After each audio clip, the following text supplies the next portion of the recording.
Hello, I'm Adrian Cross, and this is Labyrinths of Fate, where every story begins with mystery, emotion, and a twist no one sees coming. Grandmother, Ekaterina Davidovna. Ksenia arrived at the notary's office with a heavy heart. The pain of loss had not yet let her go. Standing beside her was her fiancé, Nikita. But unlike Ksenia, he was not thinking about grief. He was thinking about the inheritance. He had already divided everything in his mind. The apartments, the bank accounts, the money, the future. He had already imagined how they would sell his late grandmother's property, invest the money into his so-called startup, buy a brand new luxury car, and begin the life he thought he deserved. Nikita had been waiting for this day with impatience. He was certain that once the will was read, everything would change. And it did, just not the way he had hoped. The notary opened the documents and began to read in a steady, measured voice.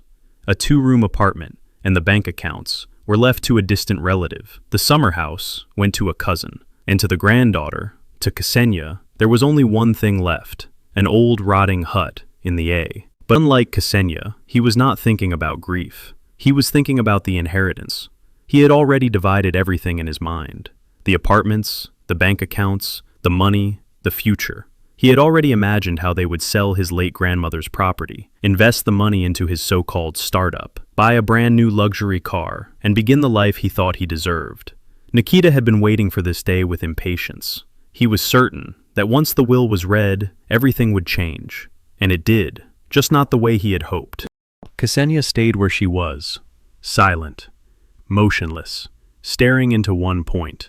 And through the pain, through the confusion, one thought would not leave her mind. Her grandmother would never have done this without a reason.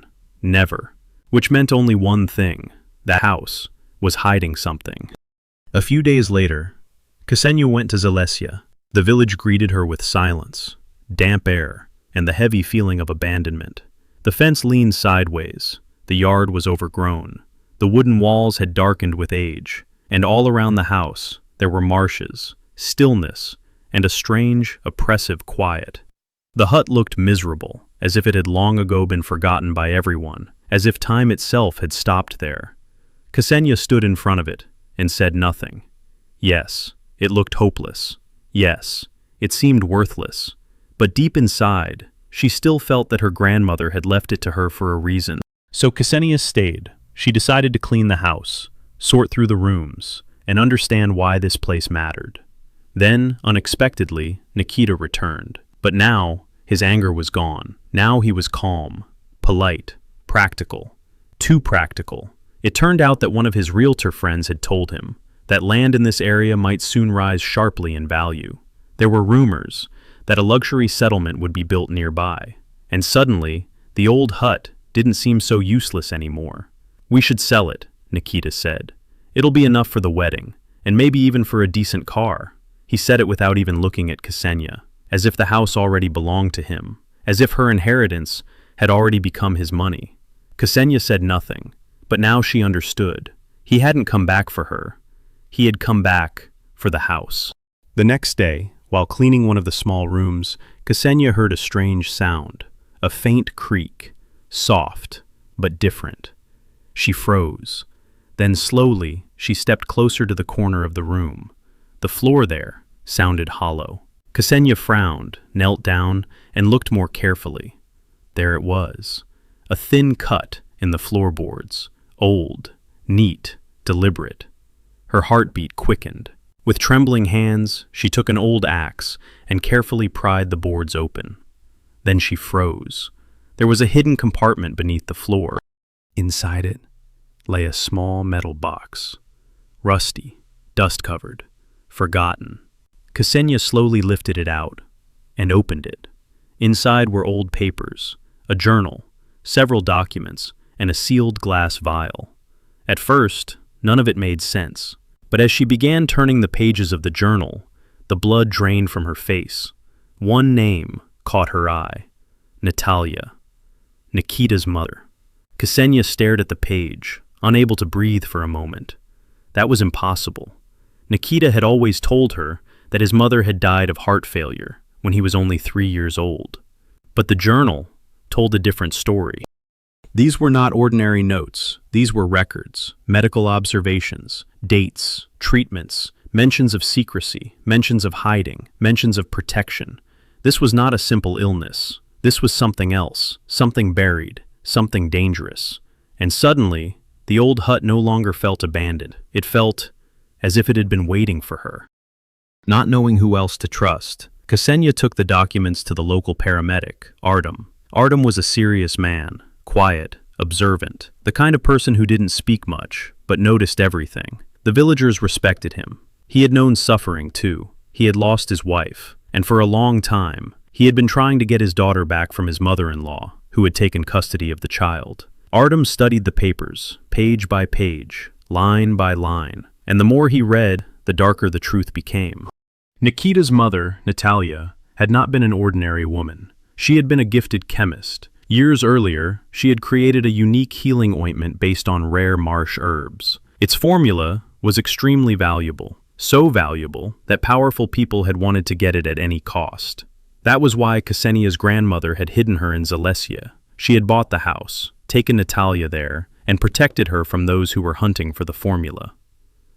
But the most horrifying part came next. Nikita knew. He had known the truth all along. He knew who his mother really was. He knew about the formula. He knew why she had been hiding. And worse than that, he had used it.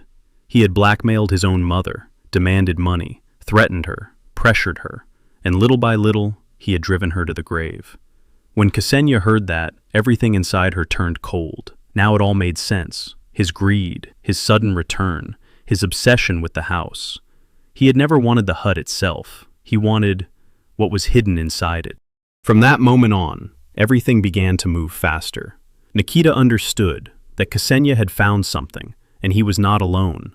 All that time, her so-called best friend, Valentina, had been pretending to care, pretending to support her, pretending to be loyal. But in reality, Valentina had long been Nikita's lover and his accomplice. Together, they decided to get Ksenia out of the way. One evening, Ksenia went down into the cellar. According to one of the notes, the final notebook with the formula might be hidden there, among the old things. The air was damp. The light was weak. Dust drifted through the silence. She searched slowly, and then she found it. A worn notebook. The last piece. The final truth her grandmother had protected for so many years. But the moment Ksenia picked it up, a loud bang shook the air above her. The cellar door slammed shut. A bolt clicked into place. Ksenia rushed to the stairs and threw herself against the door. She pounded on it. She screamed. She begged. But the only answer was silence, and then the smell of smoke. At first, faint, then stronger. The house was being set on fire. For one terrible moment, Ksenia understood this could be the end. But Artem had felt uneasy that evening. He had not wanted to leave Ksenia alone, with people he did not trust, and that instinct saved her life. When he saw smoke rising above the house, he ran inside without hesitation. Nikita tried to stop him, but Artem knocked him to the floor with one powerful blow and forced his way deeper into the burning house. Within seconds, he reached the cellar. He broke the door open and pulled Ksenia out through the smoke and the choking heat. The fire was stopped before the entire house could burn to the ground, but Nikita and Valentina did not escape. The police arrived quickly, and once the investigation began, everything came to light. The forged documents, the inheritance fraud, the attempted murder, the arson, and the dark truth Nikita had hidden for years.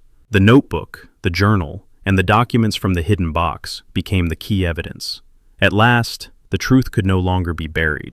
A year passed. The old hut in Zalesia was gone. In its place stood a strong, beautiful home, and beside it, there was now a modern laboratory where healing remedies were being produced based on the restored formula.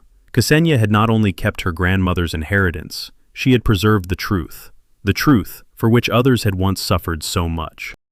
Artem was by her side now. Together, they were raising his daughter, whom he had finally managed to bring home. And Nikita was serving time, forced to live with the knowledge that the very fire he had set for someone else had destroyed his own life instead. He had believed that fate could be bought, manipulated, threatened, controlled, but life put everything in its place. What he had called a worthless shack turned out to be a treasure. What he had tried to burn became the beginning of a new life. And the fire he lit for others became the fire that consumed him. Life has a way of measuring out exactly what each person deserves. To some, it gives greed. To others, pain. And to those who endure, who keep going, who choose truth over fear, it gives a second chance.